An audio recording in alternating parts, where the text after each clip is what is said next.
বলেছেন যে যখন তোমাদের সন্তানদের বয়স 7 বছর হয়ে যাবে তখন তোমরা তাদের বিছানাকে আলাদা করে দাও, পৃথক করে দাও। আপনার দুইটা সন্তানের বয়স 7 বছর, দুইজনকে এক বেডে একই বিছানার একই খাটে রাখার জন্য রাসূল সাল্লাল্লাহু আলাইহি সাল্লাম বলেন নাই। রাসূলুল্লাহ সাল্লাল্লাহু আলাইহি সাল্লাম বলছেন দুইজন দুই খাটে থাকবে, হতে পারে এক ঘর, হতে পারে একই রুমে, এতে কোনো সমস্যা নেই, তবে দুইজন এক খাটে থাকবে না। রাসূলুল্লাহ সাল্লাল্লাহু আলাইহি সাল্লাম বলছেন যখন ভাই বোন হোক অথবা দুইজন পুরুষ অথবা দুইজন নারী হোক, একই কম্বলের নিচে, একই লেপের নিচে, একই কাঁথার নিচে ঘুমাতে পারবে না। এটি হলো শারীরিক দূরত্ব, এটা ফিজিক্যাল ডিস্টেন্স। এই কারণেই বলেছেন যাতে দুইজনের শরীরে টক্কাটক্কি লেগে তাদের ভিতরে শয়তান কুমন্ত্রণা দিয়ে কোনো পাপের প্রতি তাদেরকে উদ্বুদ্ধ না করে।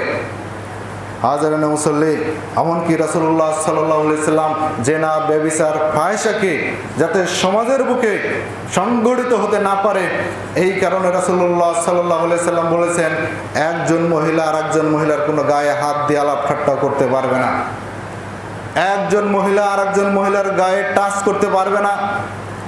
অপ্রয়োজনীয় প্রয়োজনের ক্ষেত্রে, চিকিৎসার ক্ষেত্রে, সহযোগিতার ক্ষেত্রে সেটি ভিন্ন কথা। অপ্রয়োজনে একজন মহিলা আর একজন মহিলার গায়ে টাচ করতে পারবে না। আল্লাহ রাসূল সাল্লাল্লাহু আলাইহি ওয়াসাল্লাম সাহাবীরা বলছেন ইয়া রাসূলুল্লাহ, একজন মহিলা আর একজন মহিলার গায়ে টাচ করলে সমস্যা কি? এটা তো কোনো সমস্যা না। আল্লাহ রাসূল সাল্লাল্লাহু আলাইহি ওয়াসাল্লাম বলছেন এক মহিলা আর এক মহিলার গায়ে টাচ করবে, ও যে তার স্বামীর কাছে বলবে যে অমুকের স্ত্রী, অমুকের মেয়ে, অমুকের কন্যা, তার শরীরটা খুব নরম, অথবা তার শারীরিক যে একটা কাঠামোর বর্ণনা দেবে, এতে হতে পারে শয়তান তার ভিতর কুমন্ত্রণা জাগিয়ে দিয়ে ওই নারীর প্রতি তার সম্পর্ক, তার প্রতি দুর্বলতার সৃষ্টি হবে, ওই তার বউয়ের সাথে আস্তে আস্তে সম্পর্ক খারাপ হবে, পারিবারিক কলহ সৃষ্টি হবে, এবং এই কারণে এক সময় জেনার পথ উদ্গ্রীব হবে। হাজারানে মুসল্লি, এই কারণে রাসূলুল্লাহ সাল্লাল্লাহু আলাইহি সাল্লাম ফিজিক্যাল ডিস্টেন্স বজায় রাখার কথা বলছেন। শারীরিক সামাজিক কোনো ডিস্টেন্স বজায় রাখা ইসলামের কোনো বিধান নয়।